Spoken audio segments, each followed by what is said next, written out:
Bukan yang besar, tapi Bromo itu, yang ada kawahnya kecil. Oh, ini namanya Bromo. Itu Bromo. Itu Bromo. Kalau yang besar ini namanya Gunung Batok. Batok. Gunung Batok. Kenapa Batok? Batok itu maksudnya mangkok. Mangkok. Nah, macam mangkok, betul, macam mangkok disebut Gunung Batok. Yang gunung paling tinggi itu namanya Gunung Semeru. Itu yang paling tinggi di Pulau Jawa, 3.800 lebih. Yang paling tinggi di Pulau Jawa. Kemudian itu bisa didaki 3 hari 2 malam biasanya. Itu aktif lagi? Sudah aktif, semuanya masih aktif. Semuanya masih aktif. Kalau yang Semeru itu barusan erupsi. Setiap Januari dia erupsi. Setiap Januari? Ya betul. Untuk terus sejarah geografinya, Gunung Bromo dulu itu satu pegunungan api yang besar. Kemudian 1,5 juta tahun yang lalu dia meletus. Letusan pertama dia berakhir di membuat arah kawah sekarang menjadi desa Ngadisari di Pasuruan. Letusan kedua dia menjadi arah kawah di desa ini, tak kelihatan dari sini, namanya Desa Cemorolawang. Cemorolawang ke sana itu. Letusan kedua. Letusan ketiga, nah ini di situ, itu yang besar tuh. Nah, yang besar dulu. Nah, letusan keempat ini Gunung Batok. Nah, Gunung Batok mati, letusan kelima sekarang jadi Bromo. Nah, karena ya umurnya itu tadi 1,5 juta tahun yang lalu sebenarnya. Meletus, lebih kecil lagi, meletus, kecil lagi, meletus, kecil lagi, dan akhirnya jadi Bromo. Oh, itu yang paling kecil Bromo. Ya, yang paling kecil sekarang itu Bromo, yang paling pendek itu. Itu memang sentiasa aktif.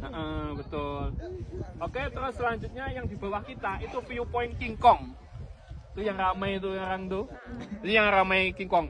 Itu namanya viewpoint King Kong. Kita sekarang ada di viewpoint Pau. Ini namanya viewpoint Pau. Yang paling tinggi itu Kak, di antena-antena, di bawah antena. Nah, itu viewpoint 1. Yang paling tinggi. Viewpoint 1, Pau, King Kong, di bawahnya ada Love Hill. Di bawah Love Hill ada namanya viewpoint Dinklage. Semuanya ini masuk penanjakan 1. Areanya, kawasannya masuk kota Pasuruan, Bandar Pasuruan. Nah, di bawah kita, di bawah sini, ini ada namanya penanjakan 2 atau viewpoint 2, atau kita biasa sebut dengan Seruni Point. Seruni Point, Cemorolawang yang sebelah sana ini masuk kawasan Probolinggo. Bukan Pasuruan, bukan Malang, tapi Probolinggo. Kemudian yang sebelah sana, yang bukit paling tinggi, itu namanya B29. B29 itu masuk kawasan Lumajang. Nah, B29 sampai ke sana itu, sampai lurus ke sana itu masuk kawasan Lumajang, bukan kawasan Probolinggo. Sini Pasuruan, Probolinggo, Lumajang. Nah, kemudian tempat kita datang tadi sebelah sana, itu wilayahnya Kabupaten Malang. Nah, jadi Taman Nasional Bromo Tengger Semeru itu ada di 4 kawasan. Pasuruan, sini Probolinggo, sebelah sana Lumajang, sebelah sana adalah Malang. Gitu, bagus ya. Oke, sekarang kawasannya. Kawasan sebelah sana, ini di sebelah kanannya Gunung Batok, itu kita sebut dengan Widodaren. Kenapa Widodaren? Karena di situ, di gunung yang ada garis-garisnya, itu ada gua kecil. Gua kecil itu di dalam gua ada mata air. Mata air yang selalu ada meskipun di musim kering. Dan itu disucikan oleh suku Tengger. Oh ya, belum sejarah suku Tengger ya nanti. Oke, nanti saya jelaskan. Nah, di dalam gua tadi ada sumber mata air yang selalu ada airnya, disebut dengan Widodaren, sumber Widodaren. Arti dari Widodaren adalah bidadari. Karena yang percaya bahwasanya siapa yang bisa masuk ke dalam gua kemudian ngambil airnya itu akan tetap cantik, muda, seksi seperti saya. Ya, artinya begitu. Rahasianya gitu. Widodaren atau bidadari. Oke, kemudian selanjutnya di bawah sini, yang di bawah awan itu nanti ada lautan pasir. Ini sampai sana. Lautan pasir. Ada juga nanti puranya, tapi tak nampak dari sini, masih tertutup oleh awan. Sebelah sananya Gunung Bromo itu disebut dengan kawasan pasir berbisik. Nah, pasir berbisik. Selepas pasir berbisik disebut dengan kawasan savana.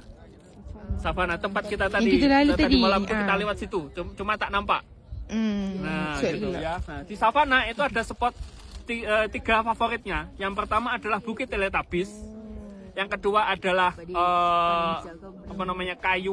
viewpoint dari Teletubbies. Itu ada pokoknya gitu Kak, pokok yang tinggi. Nah di situ kita biasanya camping di situ. Kemudian yang ketiga di Watu lupa saya. Watu Gede, di Watu Gede, situs Watu Gede. Nah ini juga viewpoint juga. Nah ini tadi semua adalah yang dalam kawasan Bromo. Oke, sekarang sejarahnya Gunung Bromo menurut budaya. Bromo itu diambil dari bahasa namanya Brahmana, Hindu. Ya. Nah, agama di sini adalah kepercayaan orang sini adalah Hindu. Hindunya Hindu Tengger, bukan Hindu Bali. Berbeda kepercayaan ya. Semuanya Hindu Tengger, Hindu Bali, kemudian Hindunya orang Kawi pun berbeda. Oke, Tengger. Tengger ini diambil dari kata Joko Anteng dan Roro Seger. Zaman dahulu kala, ini masuk budaya. Zaman dahulu kala itu ada dua orang laki-laki, satu orang laki-laki dan satu orang perempuan. Nah, mereka adalah pelarian daripada kerajaan Majapahit yang yang tidak mau masuk Islam. Mereka larinya ke sekitaran Gunung Bromo. Nah, gitu.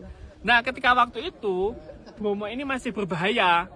Supaya tidak berbahaya, Brahmana itu mempunyai pandangan bahwasanya bila kita memasukkan satu laki-laki dan satu perempuan ke dalam kawah Bromo, maka Bromo tidak akan lagi berbahaya untuk orang di sekitarnya. Nah, dua orang ini yang terpilih tadi adalah satu yang laki-laki namanya Joko Seger. Joko Seger, Joko itu artinya